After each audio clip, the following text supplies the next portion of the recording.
This is the Noob from Battlefield Friends, and you're listening to the Don't Revive Me Bro podcast, sponsored by Cheap Shark. Dude, you don't have to yell. I'm not yelling!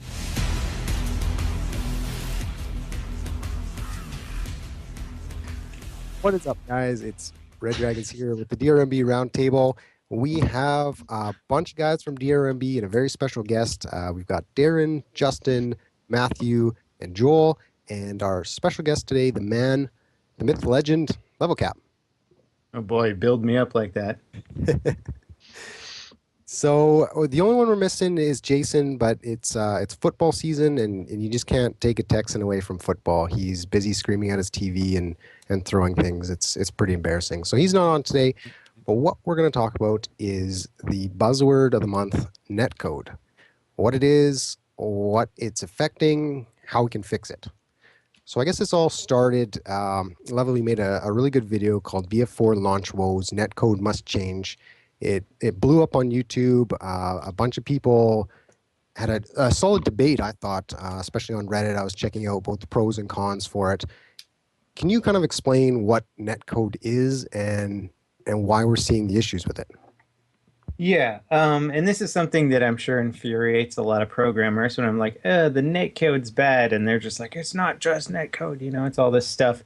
When I say netcode, I think it sort of encompasses scripting, the hard code of the game, internet to like router issues, server issues, client-side issues, all that stuff just combined in one to essentially give you an experience online that doesn't feel like it's responsive. You shoot somebody, they don't get hit, or you get shot while you're behind cover. You're just seeing things that don't really add up. And it just adds up to an aggravating experience, I think, in general. And without a doubt, Battlefield 4 it's at least launched with some of the most aggravating netcode I've ever played in a game. I mean, playing Counter-Strike CS 1.5 back in the day was just a dream compared to this. Battlefield 3, I used to joke about the netcode, how it was some of the worst netcode I've ever seen, and I would just love to have that netcode back right now. From Battlefield 3? Yeah. Yeah. In comparison to BF4, I would just, if I had BF3 netcode right now, I'd be so happy. So why do you think that is? Do you think that's kind of going to DirectX 11 or trying to please too many operating systems at once with both Windows 7 and Windows 8? Like, why the big change? I don't have a programming background, and I'm sure there's somebody out there that's got some ideas for it. But I do remember reading, I think it was like an article a while ago, way before BF4 had come out, and they were talking about rewriting a lot of the netcode in the way that data is transferred and all that stuff on the engine. And so everybody was like, great, the Battlefield 3 netcode isn't particularly great. We would all love to see an update on that. And whatever changed in that process along the line, I'm sure has added to the issues that we're seeing. And I don't think it's one specific thing. It's not like somebody entered the wrong data value somewhere and that's all they have to do is change that. I think it really is the combination of like 50 different things, because I think every element in Battlefield 4 sort of registers on its own separately. So those elements have to be tweaked individually. And the closer all of those things come to representing what you see on the screen, the better that netcode will feel, I think. And I did actually speak with one of the devs recently in response to the video that I made, and they said that they're coming out with a patch very soon that's hopefully going to fix a lot of the key issues I was talking about. Well, that's good. I know it's kind of across the board. Everybody's having the freezing issues or the crashes to desktop, so there should be enough, I guess, enough things pointing at they can probably find, the main issue for that. David from mpfirst.com, a really great site for a bunch of multiplayer games, news, everything like that. He linked me to something on Twitter. It's kind of a response to netcode. And they were going through an old video about the Dice guys talking about netcode in BF3. And their explanation kind of was, the algorithm is very complicated. It depends on so many different factors. And because there is no perfect solution, this is kind of the best we can do. Mm-hmm. What do you guys kind of think of that? That's the best they can do. I don't know. I'm not too thrilled if this is as good as it's gonna get. I don't think you want me commenting because I'll probably just rage. It's hard to be constructive, isn't it, when you're just ready to throw your keyboard at the wall like every game you Yeah. play. This can't be the best they can do because Battlefield 3 was better. And let's be honest, in terms of like upgrades, in terms of like the physics and all that stuff, there hasn't really been a huge change between BF3 and BF4. The graphics look better, but that shouldn't affect the netcode really. That's just render processes on client side. So clearly it's not the best they can do. It can get better. And if it is the best that we're going to get in BF4, then I got to say there's no future for this game competitively. Well, I mean, out of the box, an out of the box solution for everybody, the second they start playing the game, BF3 was a lot better. But I think, like, if you go back to the days, as I was mentioning earlier to you, going back to Counter-Strike Source and Counter-Strike and even Day of Defeat Source, the players were allowed to change their own rates and update rates and stuff like that and tweak all of the rates so that they were getting those perfect hitboxes. And I think that, well, it's kind of like people maybe aren't as resourceful enough to do that sort of stuff anymore, or at least they're being treated like they're not. I don't know. I But think a level of the Counter-Strike netcode was fairly simple, because Battlefield, you've got bullet drop. You've got all this weird stuff going on where Counter-Strike, it was sort of laser beam. You shoot the bullet, it's got instantaneous travel time. It goes in a straight line. So you really don't have to deal with as much over there. And they have made a much more realistic looking game for Battlefield. And at the same time, that netcode becomes so much more complex. So at this point, you got to wonder, like, is the complexity worth it? That's a good point. Well, the thing is, for me, I mean, I do come from a networking background, career-wise, and that doesn't mean I'm suddenly going to come up with some solution that's going to make it all go away. They've probably got far, far smarter guys than me, but one of the things that is always the case is, as you said, the more complex you make something, the more issues you're going to have with it, the more time it's going to take for responses to come back. I almost think that they've tried to smooth it too much. The whole network smoothing slider, as we've said many times before, it's not a solution. I mean, it's basically saying, well, here's one little slider. You can do what you want with that. Put it wherever you want. It's not really going to change that much until we get to a point where we can actually really change what's going on our side and tweak it, as you were saying, with Counter-Strike Source, Counter-Strike 1.5, and all those kind of things. That's when we're going to see some really nice improvements, in my opinion. That network smoothing slider is actually getting a big upgrade from Battlefield 3. It now has a percentage next to it. Ooh, hey. I don't know if you guys noticed that, but before in BF3, it was network Just a number. smoothing slider, and you didn't know which way was good or bad, or you had no idea what it was actually doing. It was like, here's a slider, play with that. Yeah, exactly. All I ever heard was, set it to what your ping is. That's great. Yeah. Yeah, like I don't know. That's what I find myself. I mean, I just know enough to be dangerous with technology. If that's all I have to play with, and everyone else is having the issue, I can't really say that it's my fault. Like, I can update things on my end all day, but when somebody with a killer computer like you, Justin, crash, as often as me, what am I supposed to do? Like, next time I'm gonna send it to 100%. I don't know. I'm not as worried about the crashing. I'm sorry, I dropped mine down to 0 like early on, and a lot of issues kind of went away, but I still get the random, oh hey, that's not possible at all. Like, I'm in a building and that guy's behind a rock and I've been shot. So yeah. I don't know if everybody gets it, then I guess it's for what it's worth, it's balanced. Mm-hmm. But Yeah, if everyone's having the same issue. that's I not think the in kind my of thing I worry about balance. I think in the brief conversation that I had with one of the devs was they seem to think that right now there's some sort of balance in terms of the way the timing that things are calculated, but the perception of it doesn't line up accurately. So if somebody does shoot you in the face on their end, they're shooting you in the face, but they're also seeing things differently than you. So I think there's basically just a, a train of thought that's like, if we can just get people's like damage models to like line up as accurately into real time as possible, then that's good. And the game world will just sort of have to like catch up with it.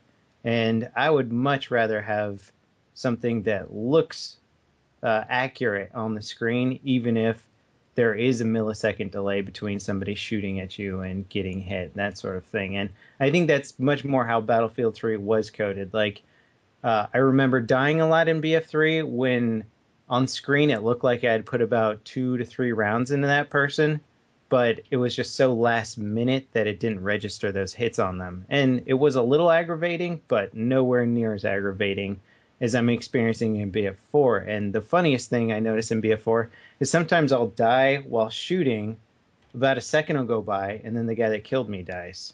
And that always kind of like blows my mind. I'm like, whoa, okay. Yeah, Things are really catching up somewhere down the line. your bullet travels really slow. Yeah. So what?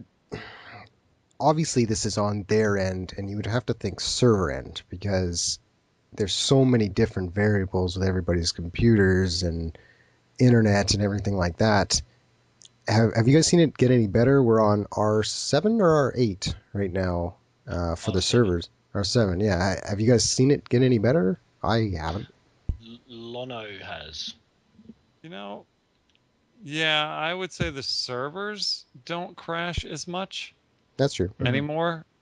I mean, yesterday, we normally would have what, 3 or 4 a night, and yesterday we had one from I was on at what 11, and we stopped the stream at 1 in the morning, and we had one.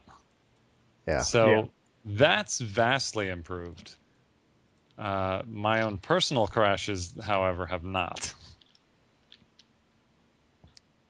Gotcha. Well, I will say that the servers have been crashing far less on me, although I did have a server crash right before getting on this podcast. But the game crashes have been lesser, and that's something that I think I do have a lot of faith in DICE fixing, is server crashing and client crashing and stuff, because Battlefield 3 had all these sort of crashing issues also when it first launched, and they fixed it. It took them a while to get every one of them ironed out, but that improved greatly. But we didn't really see much of an improvement with BF3 netcode for the most part. Beta wasn't very good, but the difference between beta and launch was pretty significant. And I remember everybody complaining about dying around corners in BF3 because that was something that most people weren't really used to at that point. Like, it's just we've gotten so used to it that it's sort of like, whatever, I ran around the corner and I still died. But we complained a lot about that in the BF3 launch, and that never really changed.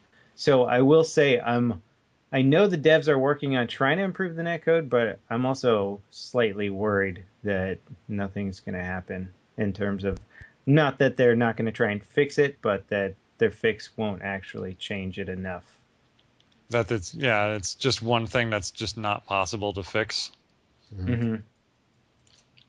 So it's sort of like you said earlier, the trade-off between how much do you want in the game and how much are you willing to give up for that? Yeah. And I mean, they must envy other developers that make just simple shooters, COD, Blacklight Retribution, that have no bullet drop because it's so close quarters that you don't really need to worry about it. Instantaneous bullet travel time, and then just basic physics properties. So then the actual code going between the computers must be very simple. And so you get a very responsive internet game and no complaining. If you see a guy You shoot him, he dies. It all feels like it's working the way it should be.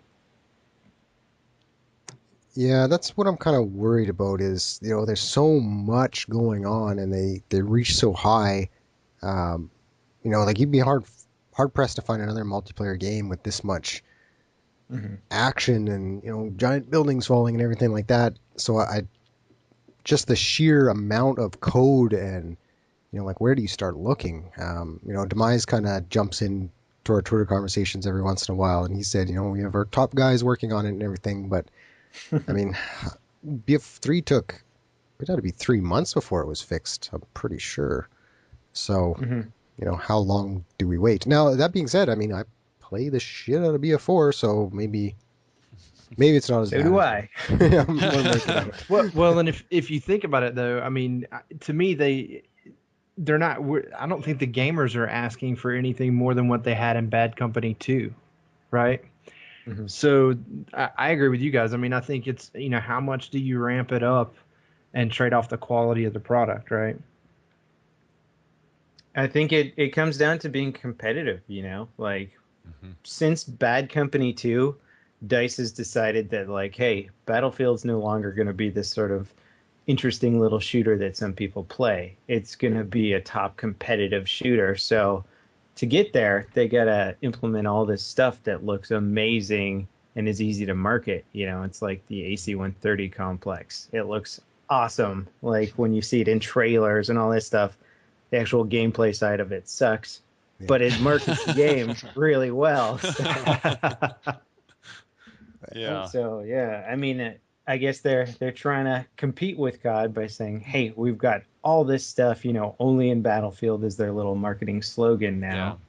Yeah. And with all that complexity comes netcode that isn't particularly impressive. I mean, maybe it is really impressive, but just the complexity of it, you just can't get faster than it is right now. Right. So that's an interesting segue, we'll call it. Competitive Battlefield. First of all, is it even possible in BF4? Not No. in the current state. Yeah, I agree. It has to be, the one thing about competitive games is they have to be fair and based on skill. And right now, if I'm freezing or getting shot around corners, there's nothing I can do. And that's one of my biggest frustrating aspects of Battlefield in general. If I'm having a shootout with two other guys and I get shot from a helicopter, there's really nothing I can do at that point, It's kind of a big frustrating aspect. So what do you guys kind of think? First of all, is competitive Battlefield even needed? I think it's needed, Yeah. definitely. I do. We really missed it with Battlefield 3. But I do think we need a good battle recorder, and not necessarily a video recorder, but kind of, again, going back to the source games, what you could do, record an actual game file that wasn't a video and could be sent to other people very easily. And then if you wanted to, capture a small little clip from that, you could. But something that could be used in, if anyone was ever questioned for cheating, or if you just wanted to broadcast a game, or, multitude of other reasons, I do think it's needed. It's just such a huge, I mean, not even looking at it from like it's fun for people, but also like from a marketing standpoint too. I think it's something that developers can't ignore nowadays, is the way that games can explode like League of Legends and StarCraft in the competitive scene, and what that does to just marketing your product in game. So I think it makes a lot of sense to do that, but I don't know. I just haven't felt what I felt from Battlefield 2 and 2142. Like those actually had some competitive longevity to them. And I remember watching games and I remember competing in tournaments back in the day. And they were actually really fun. And I think Battlefield, if set up properly, can be an amazingly entertaining game to watch competitively. And I haven't quite seen that yet. We'll have to take a look at some of that 5v5 game mode stuff that they're playing around with right now. And what do you guys think would be the mode? What mode would they use? Rush is out. Rush I can't I- believe I how would much wa- they broke it in Battlefield 4. Obliteration. I would want to see obliteration, hands down. It's the most, interesting game mode I would think for a competitive setting. Wow, that glass broke twice. But a 5v5 obliteration would be no good. You have to keep the team sizes small, I think, is really important for competitive games nowadays. I think five is a good number, seven maybe maximum.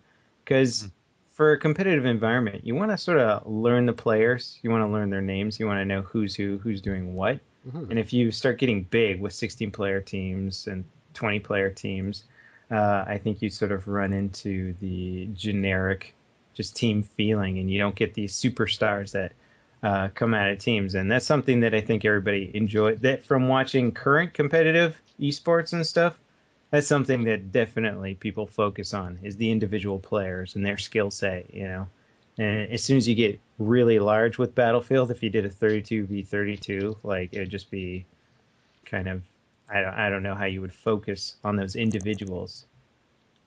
Yeah, it would be too big, so you're kind of following like basketball teams and stuff like that. I think it's good to have the big, expansive Battlefield experience, Hmm. but I think it's very difficult to show in a competitive side. Like, why I'd love to see obliteration because the maps are so big. You're not really going to see much action. You could really parachute off Shanghai Tower and win every time and have little skirmishes, but um, I really don't want Battlefield to just be like, okay, now we're playing like domination or now we're playing team deathmatch. Like that seems to really negate all Battlefield's positives over Call of Duty. Yeah, yeah.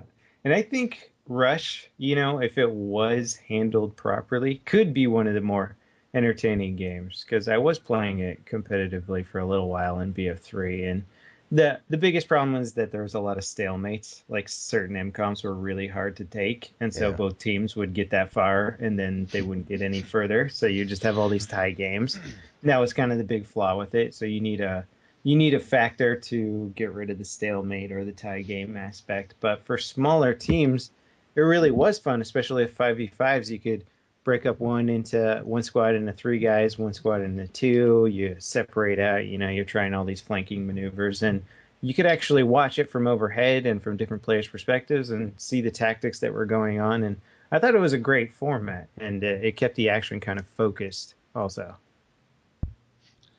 So stalemates in Rush like the second set of MCOMs on Paracel Storm. Mhm. Though I hate those things. Or the first set of MCOMs, man. Yeah. Yeah, they've definitely made a shift in Rush for the advantage of the defenders. What do you guys think about Team Deathmatch currently? So it seems like Domination for me has taken over the place of like, oh, I just want to jump in a battlefield and shoot at some stuff. And TDM, the spawns for me have been so bad that I just can't play it. So I've switched over to Domination. And I'm not really sure how they did that because I thought TDM and BF3, like, they spent a long time fixing the spawns. It was horrible to begin with, but it actually ended up being a decent game mode. And now it just seems like it's suffering from all the issues it had when it first came out in BF3. I haven't played a single round, so I guess that answers that. I played a couple of rounds on some of the local servers to me, and that's exactly what I had. I mean, I was spawning and immediately get knifed. So I literally spawned in front of a guy who was just sitting there, and he went, "Oh, thanks very much. I'll have your tags." Then again, I had it in Domination as well. In fact, the other night I spawned right in front of a tank that was driving. Sorry, it wasn't Domination. It was in Conquest. Just happened to spawn directly in front of a tank. Randomly got run over. So Yeah. I mean, it happens more in TDM, but I mean, I've experienced it across Yeah. the board. What are your thoughts on squad spawning? Because their whole idea with this no more invincibility timer on there. I honestly have been more aggravated with the spawning on squad mates in this game, like tenfold compared to BF3. Definitely. Yeah, I've had a lot of times where I've just spawned and before the screen is even loaded, I'm already in the death screen. And it's just like, wow. Yeah. Yeah. Maybe next time I'll try harder. Mm-hmm. Yeah, yeah. And part of their rationale, and I've talked with devs about this too, is that you have that little window where you can sort of see what's going on and decide if you want to spawn on your teammates. And that really doesn't give you a lot of information, because you can Yeah. only see what they see. And if there's somebody right behind them about to kill them and you spawn, well, now you're dead also. And they got rid of the invincibility timer, at least most of it. You still get like half a second or something, but you appear while your screen is still black, and then you're still standing there for like a second while your screen's black. So as soon as you can see stuff, guys can shoot you and kill you. And so it almost feels like you're at an even bigger disadvantage, or you're at a huge disadvantage compared to BF3.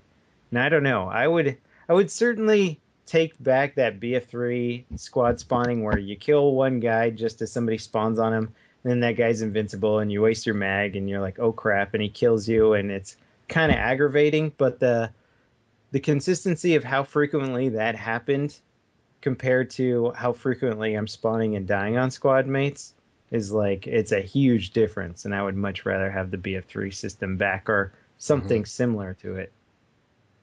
Yeah, I don't know. It's interesting, they want to promote that so much, and now even with squad perks, they're trying to push you to be more tactical and stuff like that, but it's really tough to make it, I don't know, fair is not the right word, but you're shooting one guy and then three guys spawn out of his ass and kill you. Like, well, what are you supposed to do? But that being said, I mean, I do like the squad perk system in that it lets people maybe know, hey, you're a part of a team, and when you die and it says you lost everything, you're like, oh, okay, maybe I guess I should have paid attention to the people instead of sniping from a rooftop. So with competitive Battlefield, we've worked with all the problems like that. How far do you guys see this game going in general, kind of out in the media? Like BF3 had a very small footprint, I found. I don't know. Do you guys remember that big $1 million tournament that Virgin Gaming announced? That never happened. Never happened. I don't even remember that, so I guess that's yeah, you're supposed to like fly to this island or something, and just never happened. But one thing, Man with a metal hand. yeah, Odd Job was there. But one thing I'm really concerned about is, Call of Duty pulls these huge numbers, and everybody and their 12-year-old son buys them. How can Battlefield get their name out there besides doing what they're doing right now, because it doesn't really seem to be working?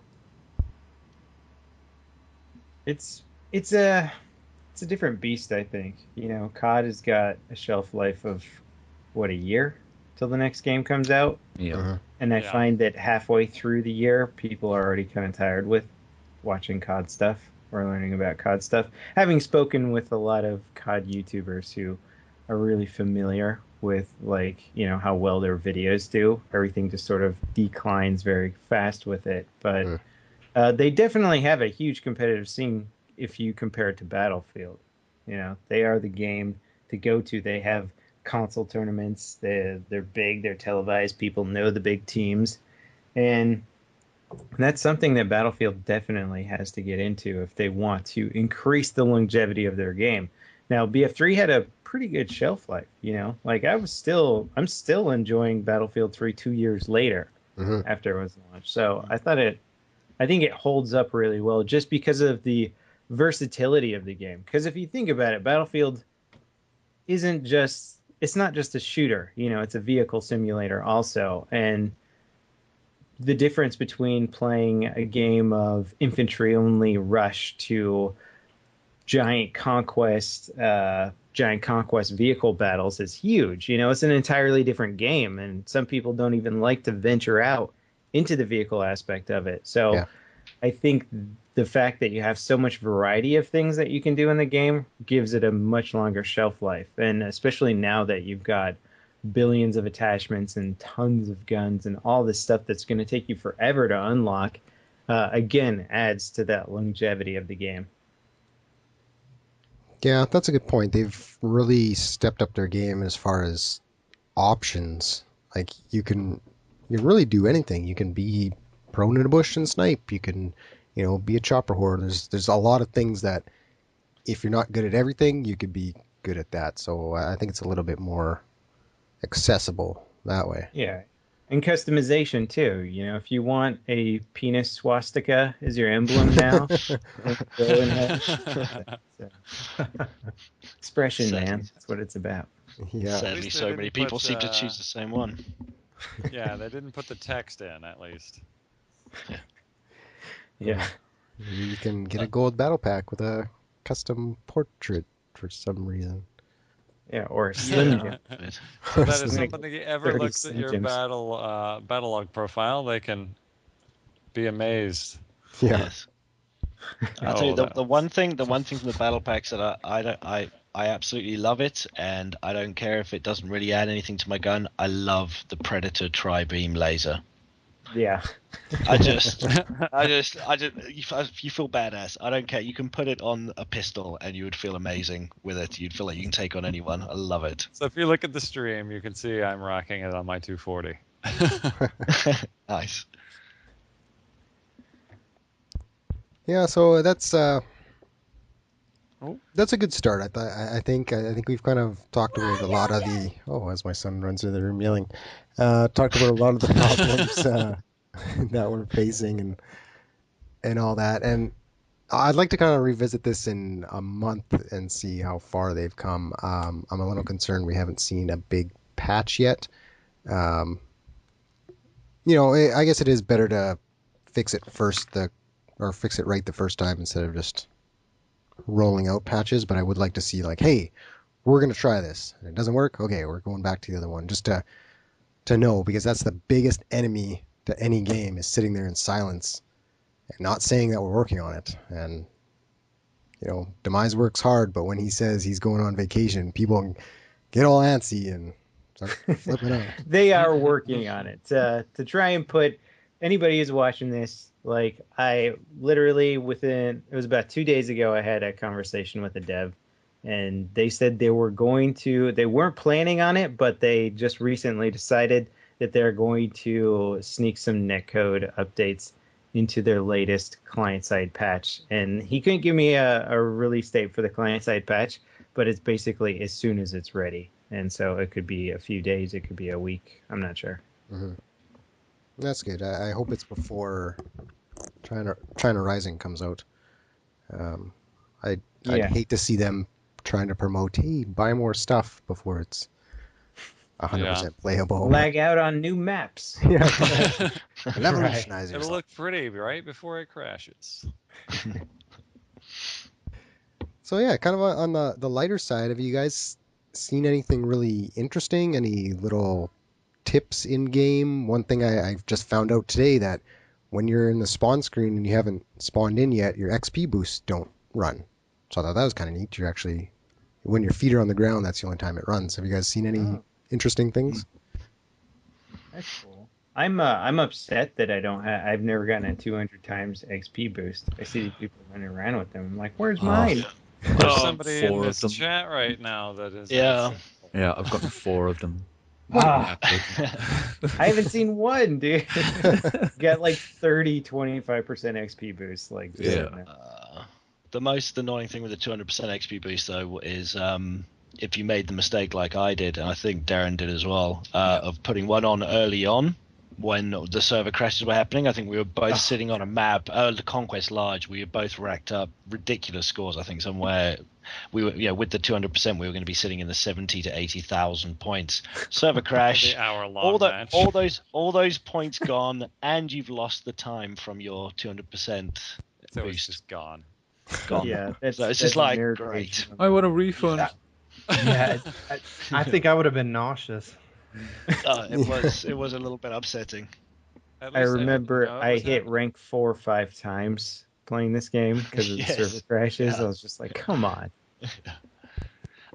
Actually, there's another thing that happened the other day, which is an annoyance, and it happened in Battlefield 3 as well. If you crash out of the game and you rejoin the server, this is a client-side crash rather than a server-side crash, you reset all your stats back to 0. All of you don't get those points; they get written over.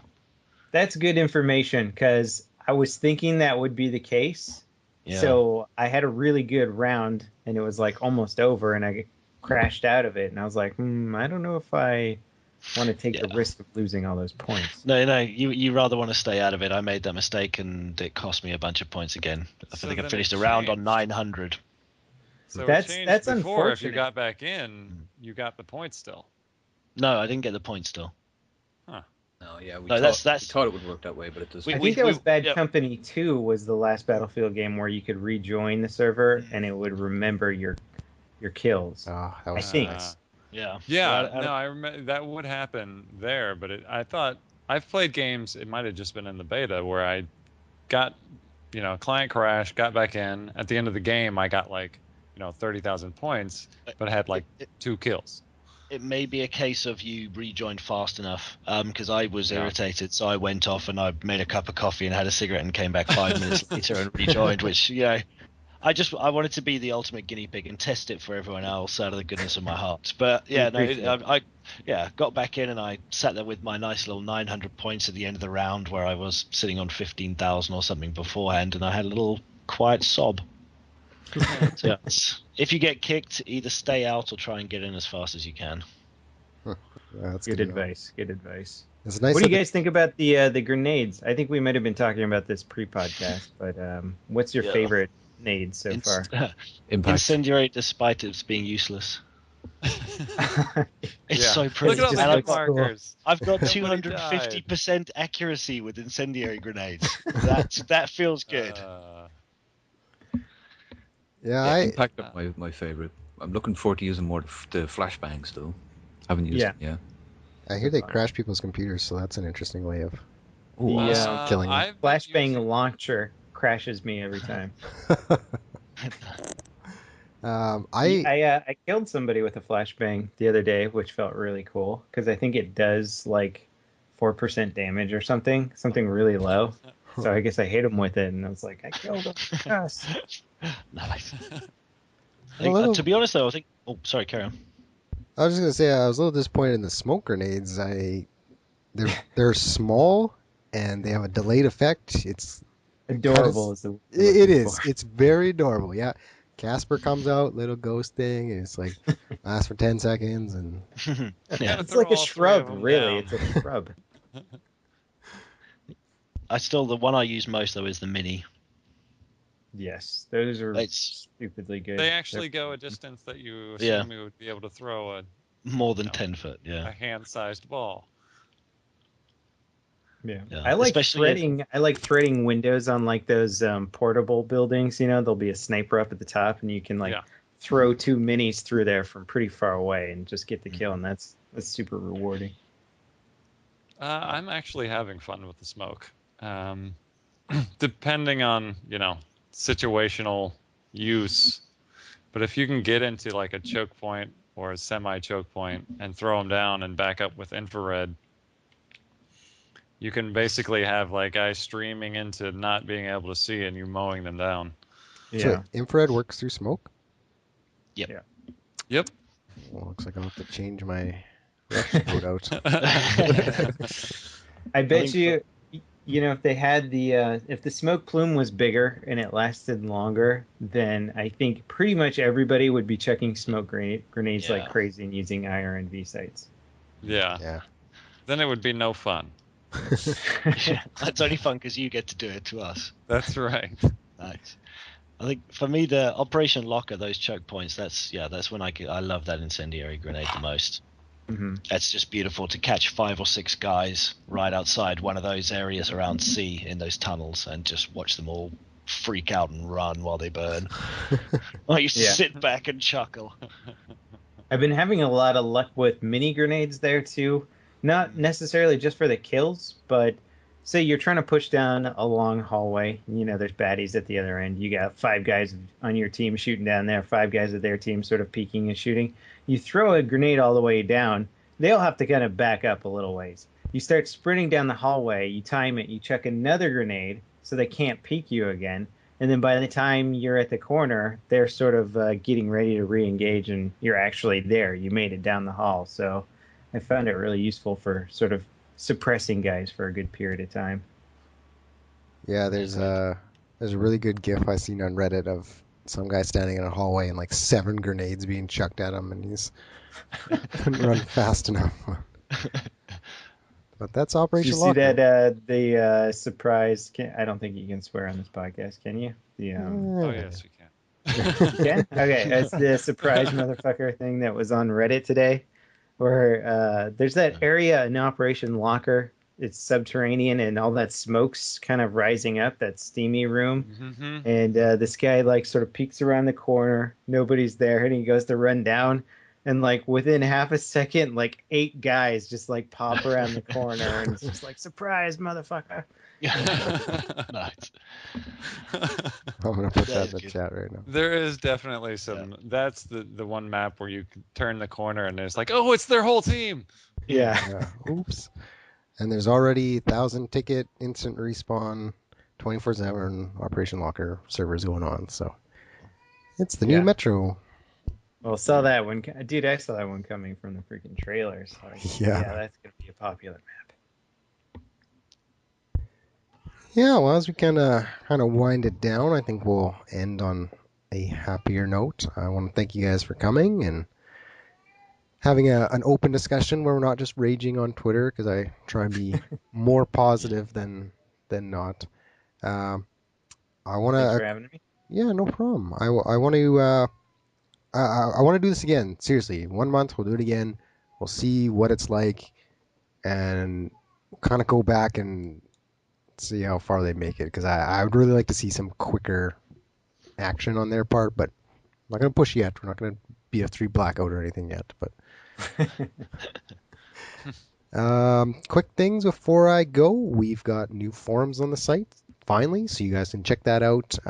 Link at the top. We've discussions, complain about whatever you want on there. Always looking for videos, articles, images, submissions on the site. Keep them coming in. There's a link at the top of the page again. We look through every single one, get up as much as we can. And I want to mention our sponsor again, cheapshark.com. If you guys are looking for any PC games, go to Cheap Shark, totally free. You don't even have to log in. It'll email you an alert every time a game goes on sale through Origin, Steam, Russian key sites. Not that far, but anything anything like that. So it's kind of cool. Check them out, cheapshark.com. Thanks again, guys. Thanks for watching, everybody, and we will talk to you later. Thanks very much. Later, guys. See ya. Later.